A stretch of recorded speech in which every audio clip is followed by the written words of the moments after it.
What is HL7? The full form is Health Level 7.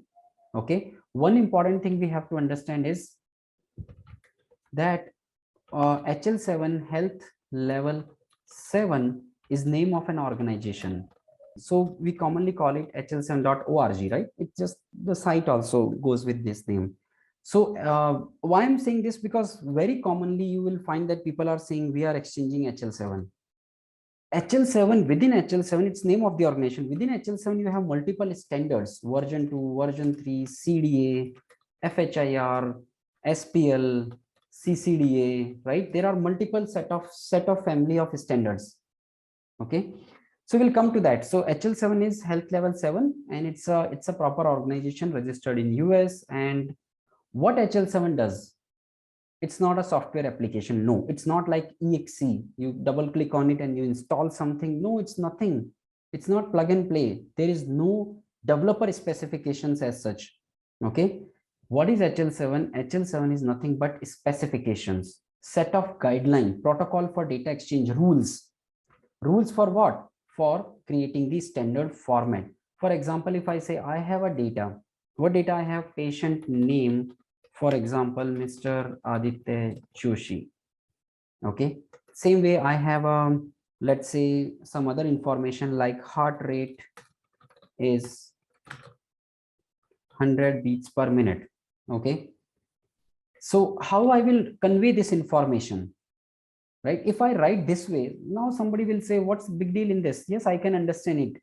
When you say I, so we are talking about human being. No, that's not the purpose of HL7, right? And you, I mean, as a human being, you can understand, but that's not the real value of interoperability. Then even if you share me scanned copy or hard copy, as a human being, I can understand it. When we say electronic exchange of data, right? Electronic exchange or electronic data standard or electronic exchange of data, it has to be in standard format, a format which can be understood by the receiver without you are telling what is there. And that's where these for HL7 standard comes into picture. They provide you a standard format. That means they already telling you where to write what information. Okay, where to write what information. So that is the whole point of that standard format. I'll show you some examples. So and what is the HL7 specification? When I say HL7 standard specification, that is nothing but HL7 gives you specs. Specs means, like, for example, V2 is nothing but you can say 17 chapters in form of Word or PDF. Same way, FHIR is simply a spec in form of hundreds of HTML pages. So they themselves are not Java or .NET code. No, HL7 is a standard specification. It's functional in nature. It tells you how to write that standard format. FHIR is little more advanced, which also tells you how to exchange the data using standard FHIR REST API. But again, they don't tell you whether how to write in Java or .NET, and that's why we call them platform independent. Okay, platform independent in terms means you really, HL7 standards are just telling you how you format your data in standard format. FHIR also tells you how to exchange using standard FHIR API, but technically we are free to choose any technology stack, .NET, Java, Python, whatever you want, and you can build HL7 or FHIR interfaces using any programming language. Okay. So HL7, if you see this picture, HL7 is helping us to exchange data between variety of different systems like ORU messages or DFT, ORM. But if you see these systems, PACS is for DICOM or radiology images, hospital information system, electronic medical record system, lab information system. So are they independent systems in a hospital? Yes, mostly yes. If you go to any big hospital, they would have purchased LIS, Lab Information System, as a separate module.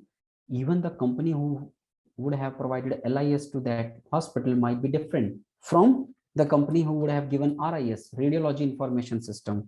The other EMR, Electronic Medical Record System, which consists of registration system, scheduling, and other things, right? Then you have billing, then you have payer and provider data exchange. So many things are there. So these are different modules independent software source systems and you want to integrate them seamlessly. How this happens actually? Let's take an example. Patient is visiting to hospital. Okay, patient visiting to hospital, and in hospital, they are simply going to registration desk. Okay, at registration desk, they are giving all their data. Patient got registered in the hospital information system. Their records are created, right? Registration desk clerk. No need of HL7 for this this interaction, right? Patient is giving their data. Registration clerk has taken the information they have stored in the system, and that's it. Your record is created, right? Now, where HL7 comes into picture, you have, let's say, registration system. Okay. Now, this registration system wants to convey patient registration to the billing system, right? So that patient don't have to go to billing system and provide their data. No need. This system will convey this information to billing system. Same way, patient got admitted in the hospital. Maybe registration system has done that. But rest of the systems like LIS, RIS, or IPD system, or maybe the billing system, they are not aware. They are independent modules. They are aliens. They all are independent systems. They don't know that a patient got admitted until unless registration system send this information in form of A01 message or maybe encounter resource in FHIR. Simply some HL7 way. You getting my point? So HL7 standards will come into picture when you want to integrate independent disparate systems to each other. Okay, that's where we need HL7 standard. Okay, what is just an interesting fact? What is 7 in HL7? HL7 came in 1989. The very first version came in 1989, version 2. We call it version 2. Okay, so if we go to standards, version 2 is the oldest one. So is there anything like version 1? No. So why we call version 2? Just a naming convention used by HL7, V2. Just name of the standard is V2. It came in 1989. At that time, in fact, there was not even any XML or something. It was, that's where the V2 standard message is text message only. So HL7 has picked up just 7 from the ISO, right? This layer, OSI model layer. Where the 7th layer is just saying application. So the whole, it's a logical way just to say that we have given a specification through which you can create a standard format message, and you can, and applications can exchange between them. Why 7 only? Because they at that point of time HL7 didn't want to emphasize on the layer 1 to 6. Not really, because 1 to 6 layer will always come. See, this is a simple OSI model which always comes into picture when two computer systems need to exchange data. Any two applications, when exchanging data, everything would be there. They should be linked to some internet way, presentation layer, session layer.